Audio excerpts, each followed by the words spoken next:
Hello, it's the midweek edition of Journalist Hangout. I'm Ayodele Ozubakun. There are 128 more days to the conduct of the 2019 general election. The race to the poll is taking shape, and we'll always be here to help you make sense of the event shaping the polity.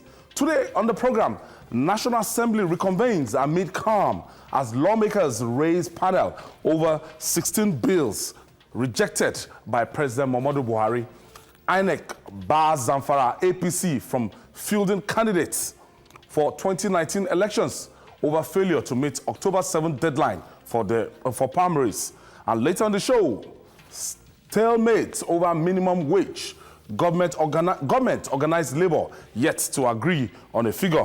I'll be hanging out with Babajide Kolade Otitoju, who is still in Abuja, Mojid Jamiu, and Afolabi Akinola. So if you're ready, let the hangout start now.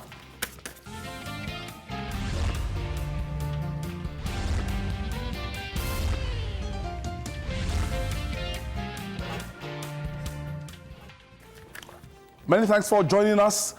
Former UK lawmaker Charles Kennedy once said, and I quote, "The one thing we can all be sure about politics is you are well to expect the unexpected."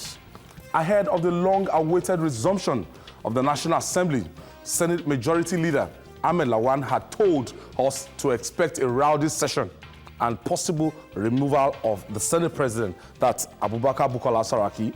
Well, the lawmakers have resumed and nothing of such happened. Rather, the senators on the platforms of the All Progressive Congress and the People's Democratic Party shared their swords and agreed to work together for legislative assignments, among other issues discussed at Tuesday plenary. The upper chamber raised a panel to look into the 16 bills rejected by President Muhammadu Buhari. For now, a delicate truce and calm reigns at both chambers. Maybe I should begin from Abuja. Babajide, if we have a Jide signal there.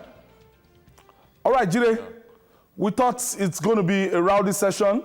As a Saturday, I was in Port Harcourt at the venue of the 2018 PDP Presidential Convention, and Uche Secondos actually listed it as part of the achievement of the People's Democratic Party that today we're having the Senate President and the Speaker of the House of Representatives as members of the opposition party, a feat that can be said to be unprecedented in the history of our democracy, that both of them from the chambers are from the People's Democratic Party. And we thought that was going to galvanize the All Progressive Congress by the time they reconvened yesterday, but the situation was calm and they decided to work together in harmony. Jide, what is the undercurrent in the National Assembly?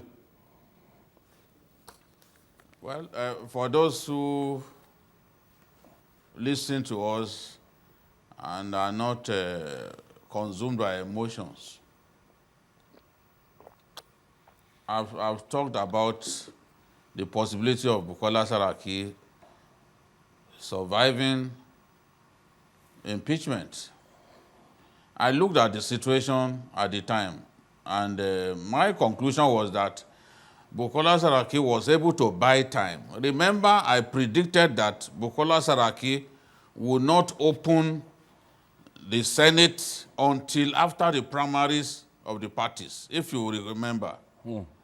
Because all he wanted to do was just kick the can down the road, buy sufficient time, allow the primaries to hold, because whether we like it or not, the primaries have not gone well for a number of the senators and House of Reps members. Now, senators who are not happy with their party, how do you convince them to go and remove their presiding officer? So he knew that at the end of the primaries, it would be difficult for the party to have to galvanize its members in the National Assembly the way they were going to do it shortly after the National Assembly went on recess. At a point, because Saraki actually planned to have a joint session so that the budget of INEC could be passed. Invariably, there was a change in plans. And what we have seen is he has been able to buy sufficient time. And we all know that to remove the principal officers, you need everyone to get up, talk about the decision that they've taken. A lot of them in that National Assembly, as I said some time ago, cannot look Bukola Saraki in the eye or in the face and tell him that they want to impeach him. The last Senate president that was impeached, that had to quit his job, was not impeached. He was forced to resign. And what did Obasanjo do? Obasanjo addressed the nation and accused Wabara of all kinds of wrongdoing.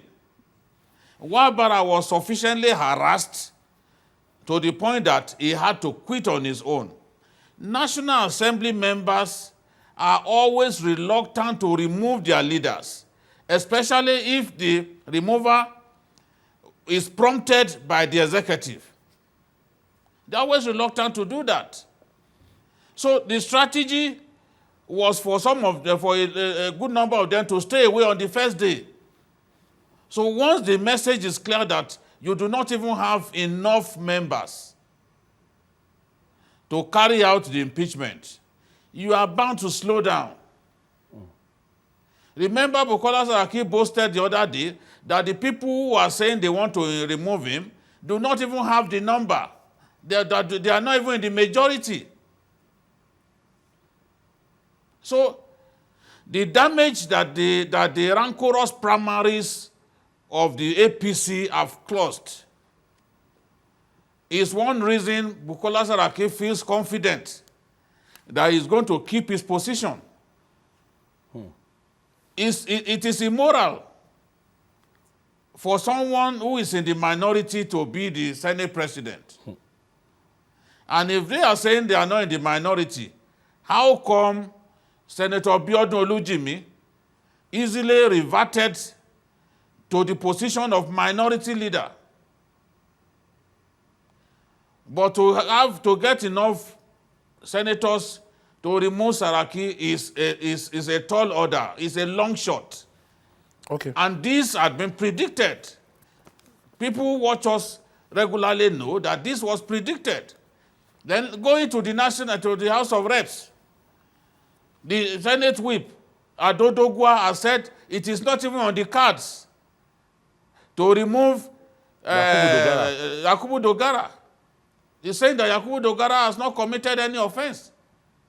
So all we can do is encourage the National Assembly to tackle the immediate task in front of them, which is passing the supplementary budget of the president, which will enable INEC to find the funds with which it can prosecute the 2019 election, and then give the president the go-ahead to look for loans with which he can fund the budget.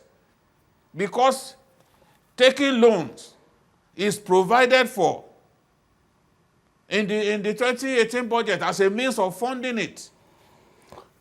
So there are tasks, and then of course even the matter of the Electoral Act, it has to be passed so that we can have sufficient legal basis for the impending elections. So this is the thing. Let me pause you, Jude, there. Let me pause you, Jude, there, and let me come back to Lagos. And Mojid, is it a strategy thing? Is it a change of strategy? Because I know Adams Oshomole will not sleep till he has said it at a point in time that Bukola Saraki went away with, their stolen crown. And I know the leadership, even the federal government, Mr. President, will not be happy that, this is unprecedented and this is happening during our time, that the leaders of the National Assembly are meant to be the same party with them, and now that the minority, the major opposition, is in control of the National Assembly, you know the implication. Well, the opposition, Secondus and his team, should not rejoice yet. It's not yet Uhuru. But then, I think we must give kudos to Bukola Saraki. He does know how to play the game. Just like Jide said, he's been able to bid for time. And if you look at what is happening, I doubt if the APC members can garner the much needed numbers. Because if you look at, I'll just give 3 examples, for example, for the purpose of our viewers. In Ogun State, Lion Joshua is aggrieved because wasn't giving that ticket because Amosun has taken his ticket. Abiola Ajimobi in Oyo has taken the ticket of another senator, and Sonny, our friend in Kaduna, Shehu Sonny, even if he has the ticket at the end of the day, because it's still dicey, Rufai is insisting he's not going to get the ticket, but it is Sonny's name that is on the ballot now. But then it's still neither here nor there. So you don't expect such senators to have the zeal, or even in Lagos where we have Benga Ashafa. Benga Ashafa just conceded yesterday.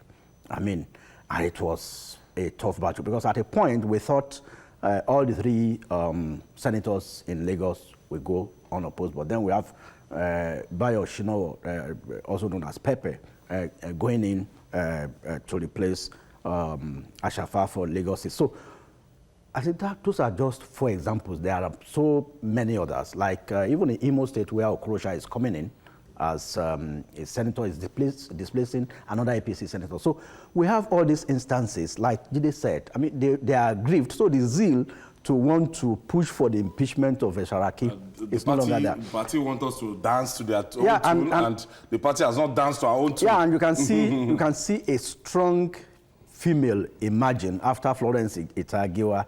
Recall it's Olujimi from Jide's adopted state. By the way, I think from Jide should consider the invitation that has been extended to Ayo Fauci to attend the inauguration on Tuesday. So I want to believe he will join Fauci to come and attend the inauguration of Fayemi. So while coming, he should bring the Shakole because Ekiti is his adopted state. He has renounced Kogi temporarily. Now, coming to Olujimi. Olujimi is coming out strong. He was the one that followed Bukola Saraki to visit Omishore in the heat of the Oshun run. So she's coming up strongly. Today, she took over the seat of Akpabio. Before now, she was deputy minority whip. But now, as it seems, she's going to be the second lady to occupy the position of minority leader of the Senate. Afolabi, what do you make of this situation? If we thought there was going to be tension in the National Assembly on resumption, but as it is. Just like my senior colleagues have canvassed severally, we have to take a closer look at so many things. Even from the inception of this administration, Bukola Saraki has been able to be clever in managing the House. The issue of confrontation between Bukola Saraki and the executive is much more pronounced than even him having issues with members at the National Assembly. Yeah. So you must understand that when he was on the side of the APC, he has been able to manage the affairs excellently. So you realize that the Code of Conduct Tribunal of Bukola Saraki was another fantastic testimony of the kind of bond between himself and members of the National Assembly. In fact, at a state, it was even assumed that the Senate was on trial. It was not even the trial of Bukola Saraki. Because they would go with him. They would go an entourage in a billion form, So intimidating the tribunal at a state. So if people can, support someone to the extent of going to the tribunal with him at that, large scale, that shows the kind of support he has been able to, gather at the House. And back to the issue on ground. In anything you are doing in life, you must understand the gains. What will be the gain of anybody who has lost an election, who has not been able to, in fact, get the party ticket to start fighting for impeachment in the return, moment. yeah. And I think I also encourage the ruling party at this moment that if impeachment is the only language you feel that we can use in winning 2019 election, we need to jettison that idea in the first instance and start looking at other areas. One, we must build a strong reconciliation, even with some of those people that have lost the ticket. Because sometimes you can't read my mind. Some of them, their body language, you might think they are even still in the ruling party. Their body language in terms of substance and other things might be in the opposition. So because I might be with you and be working next way. So the party must try as much as possible to ensure, especially the ruling party, to ensure that there is a synergy, there is a strong reconciliation with those people that have lost the ticket at the house. So going by this submission, I think the mission of this administration at this level of the National Assembly is to ensure that at least dividend of democracy is delivered. Okay. That is the substance for now. I guess we have to move on now. Now, in politics, most times, what you see is not what you get. The Zamfara State chapter of the All Progressives Congress, APC, is getting more than what it bargained for as the race for the 2019 election hots up. When the party thought it had done all within its means to conduct primaries to field candidates for the polls, the electoral umpire had a different idea. INEC has barred Zamfara APC from fielding candidates for elected position in 2019 for failing to conduct its primaries within the stipulated period. I think INEC has shown its level of independence in this, that APC, Zamfara State APC, will not be participating in the governorship or the State House of Assembly or the National Assembly election. I think with the exception of the presidential election, they will not be participating. Jude, what do you make of the intra-party crisis within the Zamfara APC?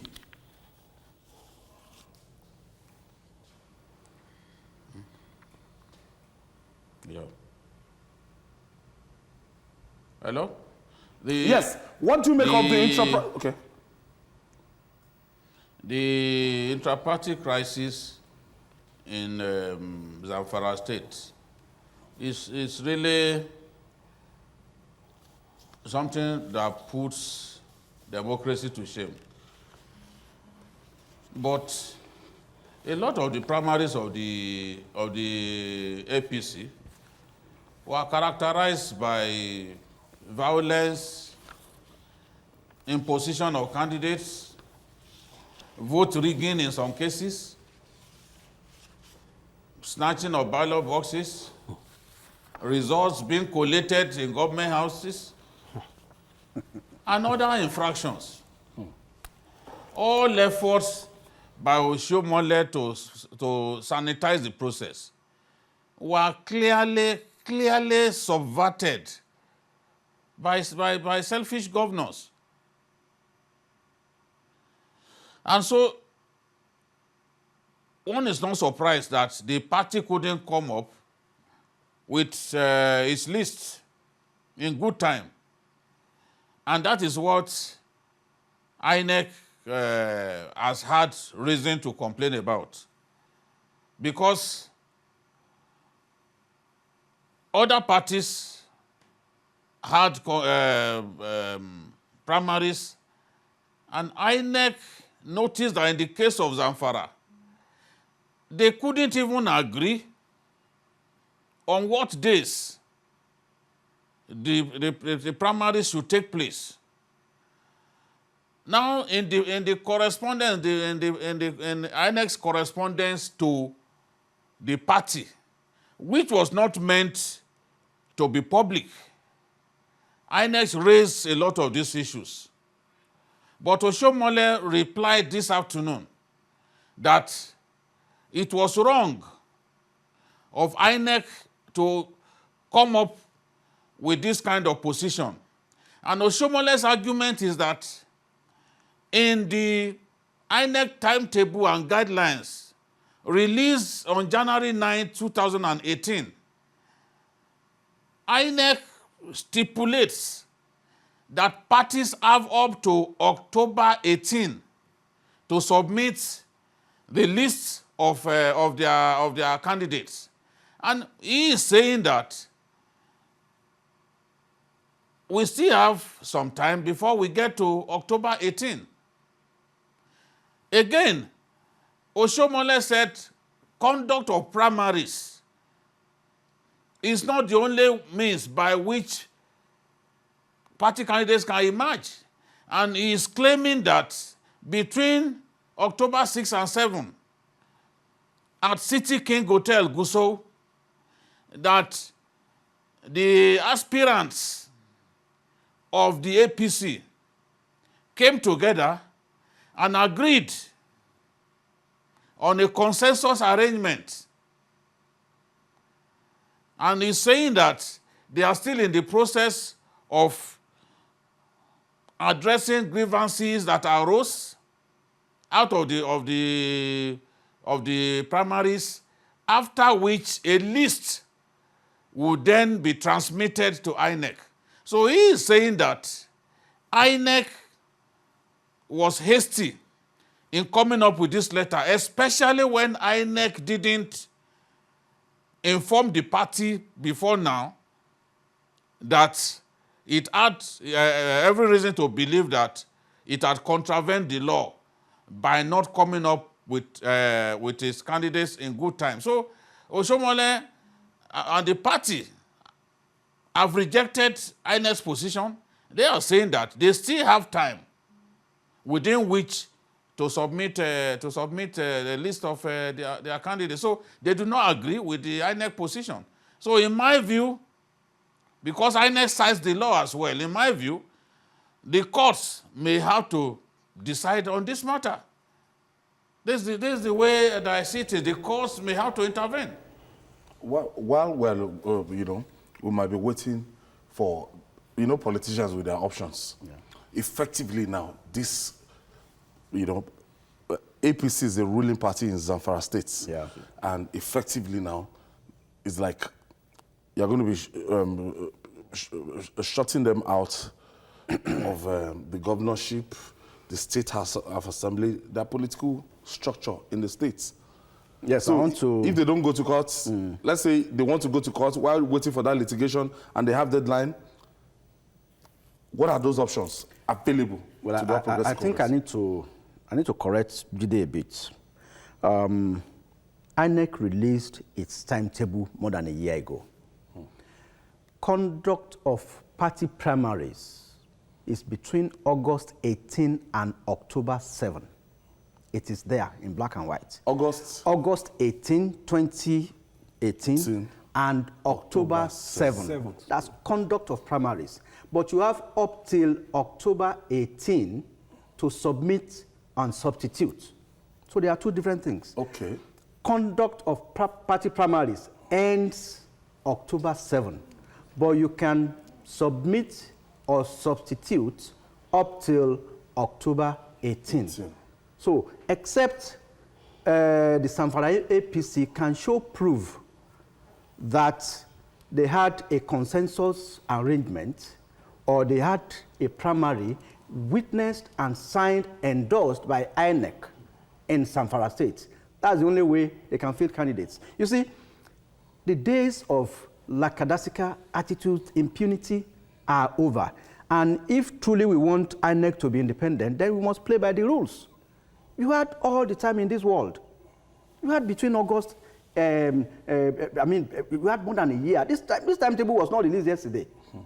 So as a ruling party, you decided to be lackadaisical, and it will take a serious conviction of the court of law to get APC to field the candidate in Zamfara, especially going by INEC guidelines. And recall that on August 5th, INEC issued another statement, a reminder that by the close, by 12 midnight on October 7, all primaries from House of Assembly up to presidential must have been concluded.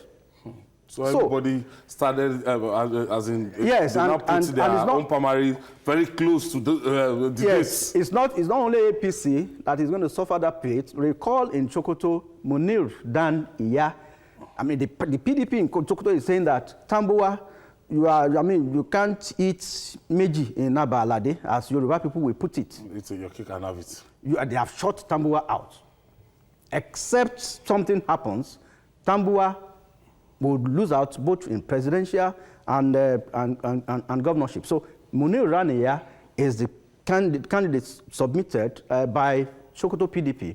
So I mean, APC has been very untidy in handling its primaries. We have cases in Imo, Rivers, Kwara, where 2 candidates emerged, and in Ogun. I mean, they are still, Amosu is still shortling to see if Akinlade can replace Dapo Abiodun. So I think I mean, because you are the federal government, you are the ruling party, I mean, you have to play by the rules if you really want to say INEC is independent. You know this, where will the governor at a point in time was quoted as, he said the representative of the National Working Committee in Abuja, that it doesn't want to see them in Zamfara. That if they come to Zamfara, it cannot guarantee their safety at the heat of, the controversy. I think let me even make this clear. Carefulness is the only antidote against conspiracy. You see all superlative words, the most stronger party, the most this, the most that. If you are not careful, you'll be consumed by the guidelines and by any conspiracy theory. See, rules, although rules are made to be broken, all rules, though there are exceptions. But in this case, I realized that when you feel that you are above the law in certain areas of engagement, these are the kind of results you will be getting. It is also very important again for a legal precedent that for you to be the ruling party, you'll be displaying this level of impunity, thinking that you can always eat your cake and have it at the same time. Such error, and again, in this instance, that the independence of INEC is reaffirmed with this decision. So I think it's sad enough for a party that even want to win an election and they are going to a war, disorganized. So tomorrow, if it happens to PDP, people should not shout that they are using federal might. So there is a precedent that is laid. You have all the time to even organize yourself. You don't go to a battlefield divided. It shows clearly that the All Progressive Congress in Zamfara State are not prepared for any election. You are going to war divided. It's very sad. So I wouldn't blame INEC because, of course, the guidelines is before me here is stated clearly. But people, when you are greedy in life, sometimes you find it very difficult to harness potentials. Yeah. Greed is part and parcel of what makes people, fall in life. So in this regard, I won't blame INEC for exercising the authority in this regard. And I think again, before the international community, we are trying to set a standard that nobody is above the law. Impunity should not be introduced in this current election. And again, for ruling party in all states, this is a litmus test for them. That you must ensure that internal democracy is restored. You must ensure that at least you speak with one voice and bury some egos. When you are becoming politically egoistic, sometimes it's very difficult to arrive at a reasonable decision. All right, we'll take this breather. When we come back, we'll discuss more. You're still on to Journalist Hangout. We'll be right back after this time out. Please stay with us.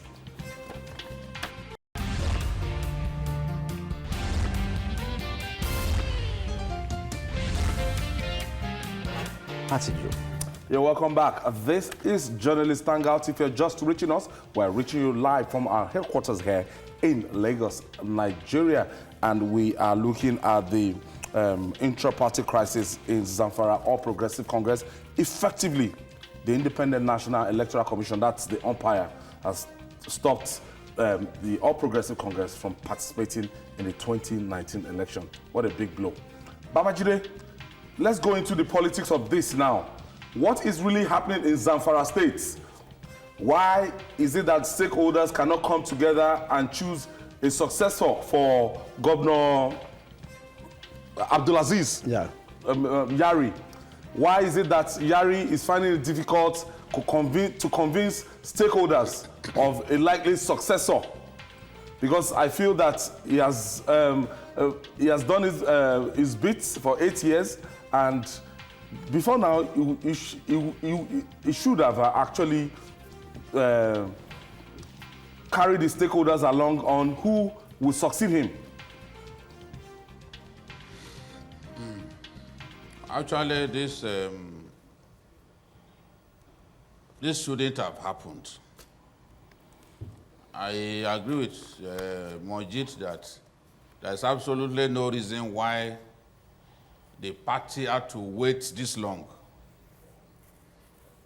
I know what the law says. I'm very conversant with that. I know what INEC expects. When you are conducting primaries, INEC has to be notified. In fact, part of the funds that INEC was asking for was to enable it to maintain presence across the country in places where these primaries were going to take place. But I was only reporting Oshomole's reaction to INEC's decision. Okay. Not that I agree with what Oshomole has said. Okay, you're quoting Oshomole. Because there is a difference between the time when primaries should naturally take place and the time set aside for petitions, substitution, for complaints to be addressed. So you can't lump the two windows together. And that's why I said, well, invariably it is the courts that will decide. Because definitely if INEC disagrees, I'm very sure that the APC leadership will go to court. And whatever the courts say is what we'll go by. Now, governors have been behaving like emperors for so long. They've been behaving like emperors for so long. And this is the reason that many of the stakeholders disagree with their governors. Where a governor decides that he wants to do it alone, he wants to play God. I've been talking about this for months. Where a governor decides that he's the one who will come up with a list of all the people who will go to the National Assembly, the people who will go to the House of Assembly, the people who will succeed them. There is no reason why governors should decide. Governors should decide single-handedly who will succeed them. The states don't belong to them. They are human, just like the rest of us. Why are they playing God? So where you think that you can take the decision alone, then expect that you will be resisted. This is what happened in Zamfara. Because the Kabiru Marafas of this world decided that they were not going to allow Abdulaziz Yari to single-handedly decide the fate of the state. So they confronted the governor, resisted the governor, and made so much noise about some of the irregularities that took place. Remember, Oshomole was talking about even ballot stealing and all that happened in Zamfara. So there is no way that the party would want to accept the fidelity of that process, because other stakeholders complained about how the primaries went.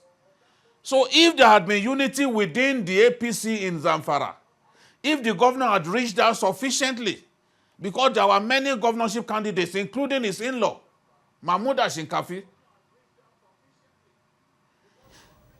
So if he had reached out sufficiently, this would not have happened. They would have had hitch-free primaries, and INEC would not have been forced to take this decision. Because if Oshomole is saying that they already have, that they've had consensus, how come just last night, Zamfara the government was announcing that it was a particular person that won the primaries? So these things don't add up because people are watching.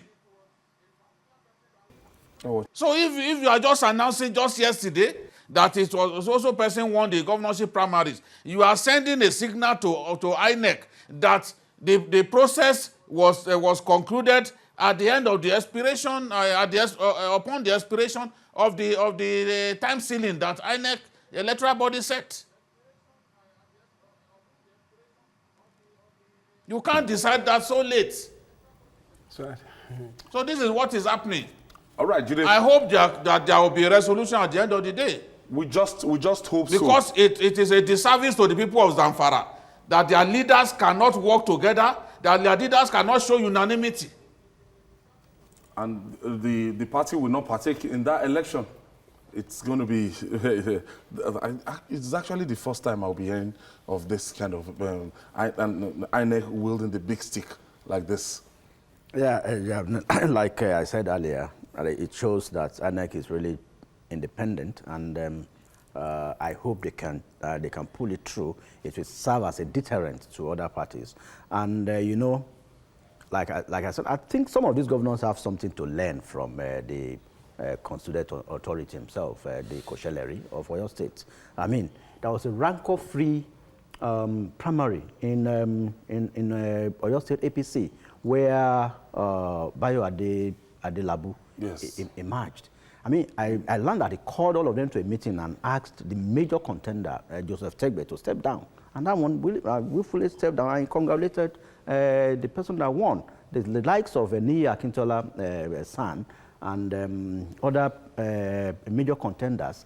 I mean, but they have issue. As I'm talking to you, Adebayo Alao Kala is out of APC. He has gone to. Of course, he pulled out. He has gone to ADP now to pick ADP. Yeah, yes. But then in Oyo, it's going to be like a 4-horse race. You have PDP's Seyi Makinde, APC's Bayo Adelabu. Then I think Lanley is coming from ADC, and also. So it's from Lanley? Yes, it's coming from ADC. That's Ladoja. That's where Ladoja has moved to. He has abandoned Accord, and also we have Akala coming on ADP. So, but then from the experience in Osun State, Akala will only hold forth in Ogumosho and nothing more. So, for upstarters, it's always very difficult. So the battle is still going to be between PDP and APC in Oyo State. And going to Ogun, where it's not also rosy for PDP, while Amusu is trying to get his candidate in, he still has up till August 18 to be able to convince probably the NWC or NEC that Akinlade is a candidate. But then I don't think that Abiodun will be sleeping. But it's been a matter of a show of strength. But I don't think Amusu will do that issue too well. You know, about 2 weeks ago, he took Akinlade to the VP in Abuja to introduce him as the consensus candidate, whereas Akinlade only emerged as the consensus for Ogun West. So he presented him as the consensus candidate for the whole state. But INEC came and witnessed the emergence of Dapo Abiodun, and the Shomole-led NWC endorsed Dapo Abiodun. So, but then I think Amosu has been, Amosu, you can't have, you can't win the two. So he has won his own ticket as senator, but whether he will be able to consolidate and win, win that of Akinlade as a governor, as the governorship candidate, will leave much to be desired. Let me quickly submit that it is very unfortunate when a referee that is supposed to even blow whistle for a goal being scored, he's not even aware whether a goal has been scored. It's serious. It is very undemocratic when a governor, in fact, most governors are not even thinking about democratic successors any longer. Because if you are thinking the way of dictatorial succession, it's different from democratic succession. Most of them want to become senators. So we must retirement ground. So we must learn to understand that power is ephemeral, and it's only when the interest of the majority is fully represented that you have become successful as a governor. But it's unfortunate in the case of Zamfara. If as a governor and things goes this way, that shows that for such a governor in that state, he has failed. All right, we have to move on. The minimum wage question in Nigeria is becoming an uncharted territory that government and the organized labor are finding hard to navigate. Yet, there should be a way. If the will to do it is mustered, the negotiation for a new minimum wage is far from over, as government and labor seem to be far apart on the amount agreed upon for workers. Both parties are dilly-dallying on the actual amounts to peg the minimum wage. Now, but President of the Nigerian Labour Congress, that's NLC, Ayuba Waba, is optimistic that a deal has been reached. He said the onus is now on the National Economic Council to break the stalemate and announce the figure agreed on. Babajide, this new minimum wage thing, I know states are even struggling to pay 18,000 naira. We can mention like 19 states that are not up to date in paying 19,000 naira, according to the latest release from budgets. Now, if that new minimum wage, if it's affected, as of yesterday I was reading, is it 30? Why, Labour, was it Labour that was saying 30,000 and federal government saying 25,000? However, I expect we are going to have a blowback of what we have right now. And they don't have any choice. It's a five-year thing. It's a law thing. It's since 2011. They're meant to have, the last one was implemented in 2011, so it's overdue for our workers to actually have this wage increase. What's the way out, Babajide? Up to now, there is no consensus as to what the minimum wage should be. We are being told that they are close to arriving at a decision, at a new minimum wage. But we all know that Nigerian leaders like to say to the people what the people want to hear, not necessarily the truth. What I know from my end is that no decision has been taken. There is still consultation going on. Nothing has been arrived at. Nothing ruled in, nothing ruled out for now. Labour came to the tripartite meeting demanding for 50,000 naira as minimum wage. But at the meeting, the federal government representatives impressed it upon Labour that it could only pay 30,000. But after consulting with governors and the organized private sector, it came down. It came down to 24,000 as the minimum wage. So governors actually wanted 20, but the federal government believes that it can actually convince them to agree to 24,000. So this is the situation. But all the parties are yet to agree on 24,000, which is what the federal government is sitting on currently. So you and I know that by the International Labour Organization Convention 131, what matters most in deciding a minimum wage is whether it is payable.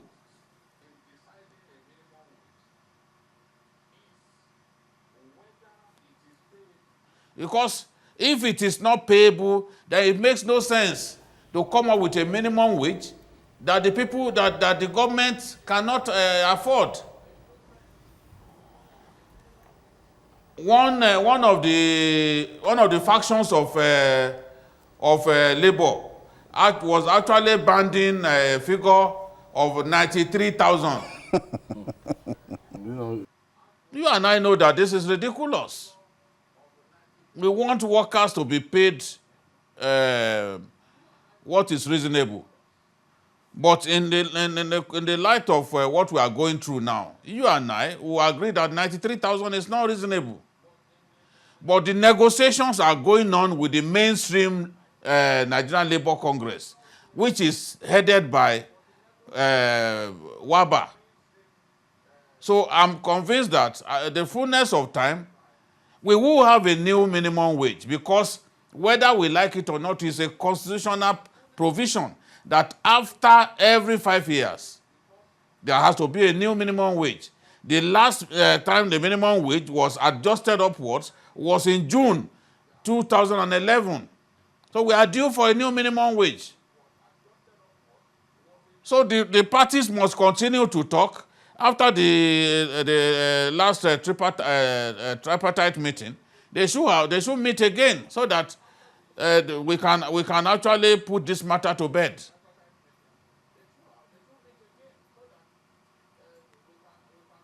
Oshun, I'm looking at states that are even struggling with the 18,000 naira.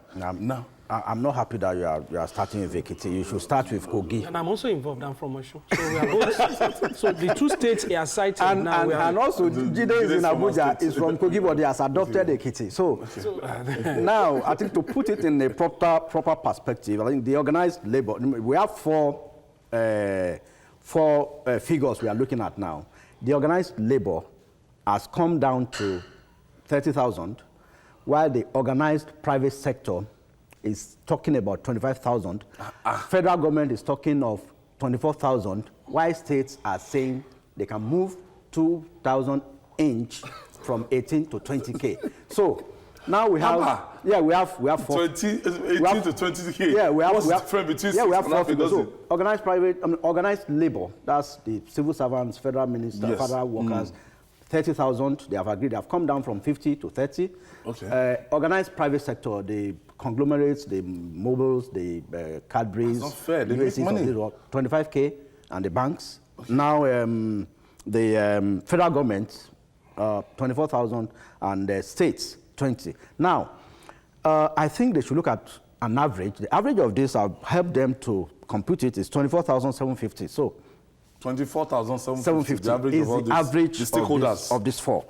But then, like Jide said, we must take into cognizance what the International Labour Organization says. You see, if I give my wife 10 naira monthly, and I expect that, or rather your wife and his wife, I mean, you can see that I'm sandwiched. I'm happy Jide is in Abuja, he's far away.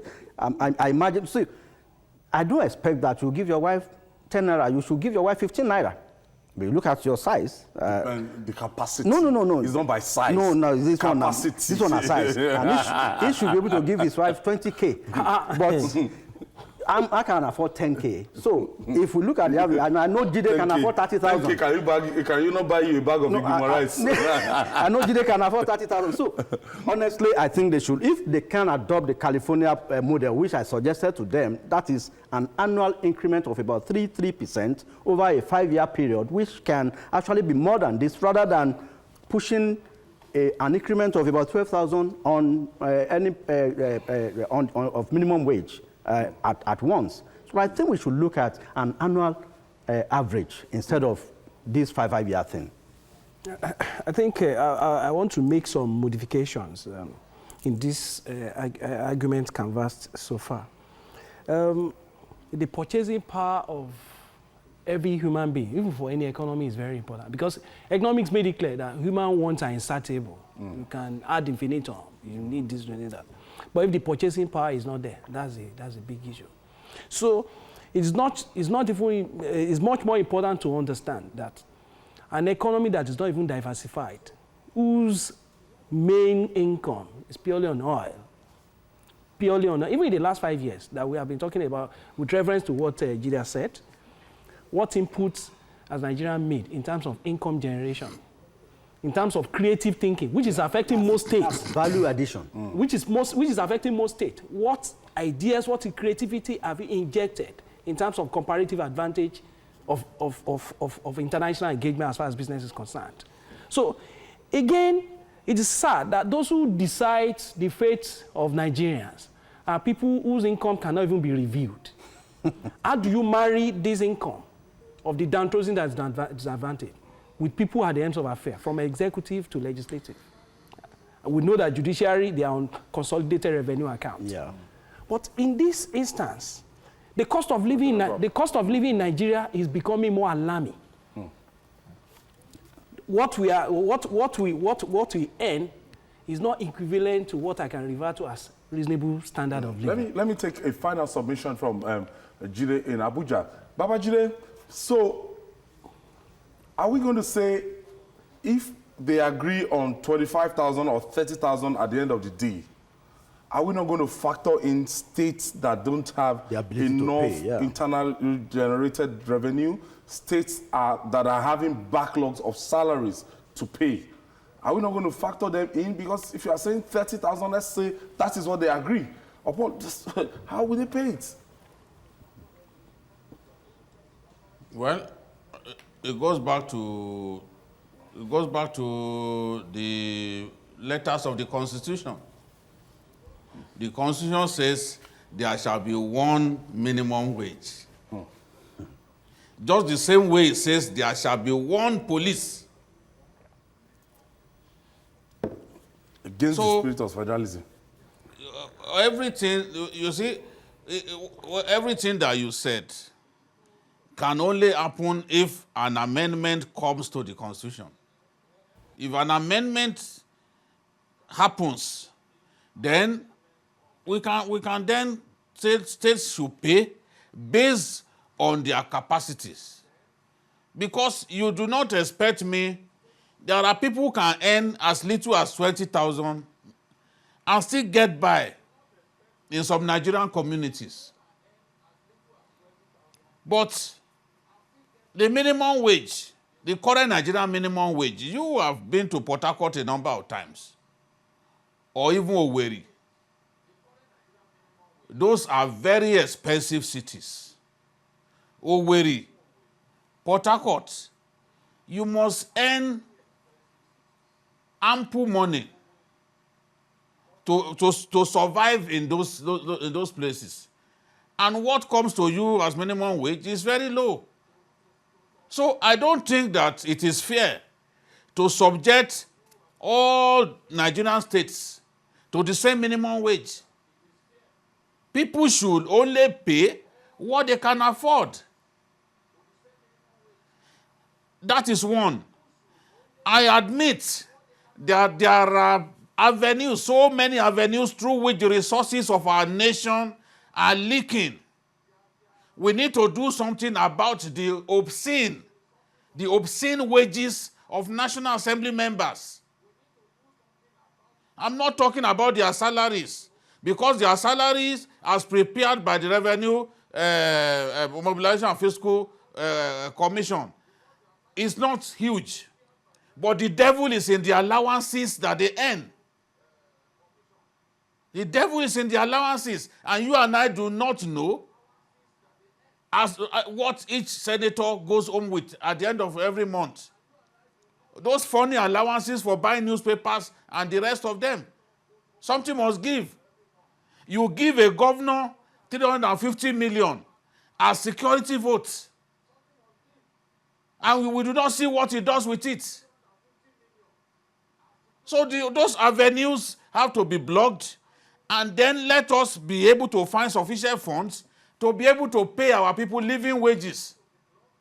That in my view, is the way to solve this problem. And then states must right size. States must find the courage to right size. States are keeping too many workers that they don't need. So when you get those who don't need out of the system, you will be able to pay them living wages within which they can pay the school fees of their children, within which they can find good shelter. So this is the thing. Asking me, when are you coming back to Lagos? But keep enjoying Abuja. We are going to be here. MJ in the house. Thank you so much for coming. Thank you, Albert. Thank you. And Thanks so Mr. much. Folabi Akinola, thank you so so much for being part of today's edition of Journalist Hangout. And that's our offering today. Join us tomorrow for another interesting episode of the program, and also watch Journalist Hangout on our platforms showing on the screen. Also, catch us on YouTube, youtube.com/TVC News Nigeria. Our feedback channel is Journalist Hangout at tvcnews.tv. I'm Ayodele Ozubaku. See you next week, and God bless Nigeria.